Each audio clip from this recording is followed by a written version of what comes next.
Hi was அனைவருக்கும் வணக்கம். இன்றைக்கி வந்து சண்டே சிக்கன் ஃப்ரை இந்த மாதிரி பண்ணி பாருங்கள். சூப்பர் டேஸ்ட்டாக நல்லாயிருக்கும். ஃபஸ்ட்டு நான் சிக்கன் கழுவி மஞ்சத்தூள் உப்பு போட்டு நல்லா பிசைஞ்சு இதில் ஒரு 5 நிமிஷம் ஊற வச்சுருக்கேன்.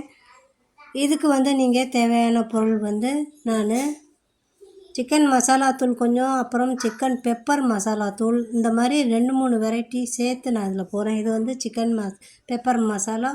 அது இல்லாமல் நாங்கள் வீட்டு மசாலாவும் போட்டால் தான் இது டேஸ்ட்டு நல்லாயிருக்கும். அதுக்கு வந்து மிளகாத்தூள், மல்லித்தூள், காஷ்மீரி மிளகாத்தூள், கருவேப்பிலை அதையும் போட்டு நல்லா மேக்னேட்டுக்கு அது நல்லா ஒரு 25 நிமிஷம் நல்லா ஊறட்டும். இந்த மாதிரி பண்ணும்போது அந்த கருவேப்பிலை ஃப்ளேவர் இந்த சிக்கன், அந்த 2 பெப்பர் சிக்கன் இந்த மசாலாவோட ஃப்ளேவரோடு சேர்த்து இந்த சிக்கன் ஃப்ரை சூப்பராக இருக்கும். நல்லா ஊற வச்சது இதோட இஞ்சி பூண்டு இதையும் சேர்த்து நல்லா ஊற வச்சுருவோம்.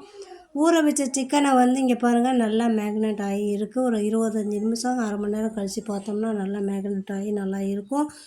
வடைச்சட்டியில் எண்ணெய் ஊற்றி இந்த சிக்கனை 2 நல்லா போட்டு சிம்மில் வச்சு, ரொம்ப பெரிய தீயிலையும் இல்லாமல் சின்ன தீயிலையும் இல்லாமல் இதில் போட்டு நல்லா பொரித்து எடுத்திங்கன்னா இந்த சிக்கன் சூப்பராக இருக்கும். கருவேப்பிலை வாசனையோட இந்த சிக்கன் நல்லா இருக்கும். வீட்டில் நீங்கள் இதே மாதிரி ட்ரை பண்ணி பாருங்கள். ஃபஸ்ட் டைம் சேனல் பார்க்குறவங்களாக இருந்தால் மறக்காமல் லைக் பண்ணி வச்சுக்கோங்க, ஷேர் பண்ணி வச்சுக்கோங்க, சப்ஸ்கிரைப் பண்ணி வச்சுக்கோங்க, பக்கத்தில் இருக்கிற பெல் ஐக்கானை கிளிக் பண்ணி வச்சுக்கோங்க. சிக்கன் நல்லா சிம்மில் நல்லா வெந்ததுக்கப்புறம் பார்ப்போம். சிக்கன் சூப்பராக வெந்திருக்கும்.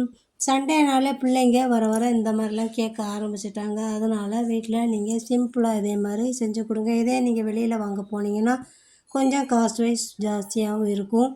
இதை நீங்கள் வீட்டிலேயே செஞ்சு என்ஜாய் பண்ணால் மனசு திருப்தியாக இருக்கும். அதனால் வீட்டிலேயே செஞ்சு அனைவருக்கும், நீங்கள் பெரியவங்களுக்கு, வீட்டில் உள்ள சின்ன குழந்தைங்களுக்கு எல்லாருக்கும் கொடுங்க. இதோட டேஸ்ட்டு வந்து நல்லா சூப்பராக இருக்கும், சாஃப்டாக நல்லாயிருக்கும். அதனால் நீங்களும் இதே மாதிரி செஞ்சு பாருங்கள். சிக்கன் நல்லா வெந்ததுக்கப்புறம் எடுத்து பார்ப்போம். இன்றைக்கி வந்து நான் மட்டன் குழம்பு, அதுக்கப்புறம் மட்டன் சைட் டிஷ்ஷு அதையும் நான் பண்ணியிருக்கேன். அதை நான் உங்களுக்கு காமிக்கல, டிஸ்பிளேயில் மட்டும் நான் உங்களுக்கு காமிக்கிறேன். ஃபுல் லென்த் வீடியோ என்னால் எடுக்க முடியல, அதனால் நான் எடுக்கலை.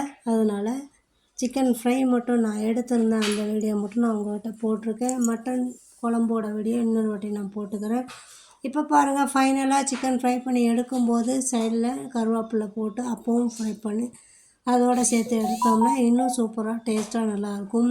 நாங்கள் வீட்டில் செஞ்ச மட்டன் குழம்பு, மட்டன் கிரேவி, சிக்கன் ஃப்ரையோடு நான் இந்த வீடியோவை நான் முடிச்சுக்கிறேன். ஒரு நாள் டைம் கிடைக்கும்போது உங்களுக்கு கண்டிப்பாக அந்த வீடியோ போடுறேன். வீடியோ பிடிச்சிருந்தால் லைக் பண்ணுங்கள், ஷேர் பண்ணுங்கள், சப்ஸ்கிரைப் பண்ணுங்கள். நன்றி, வணக்கம்.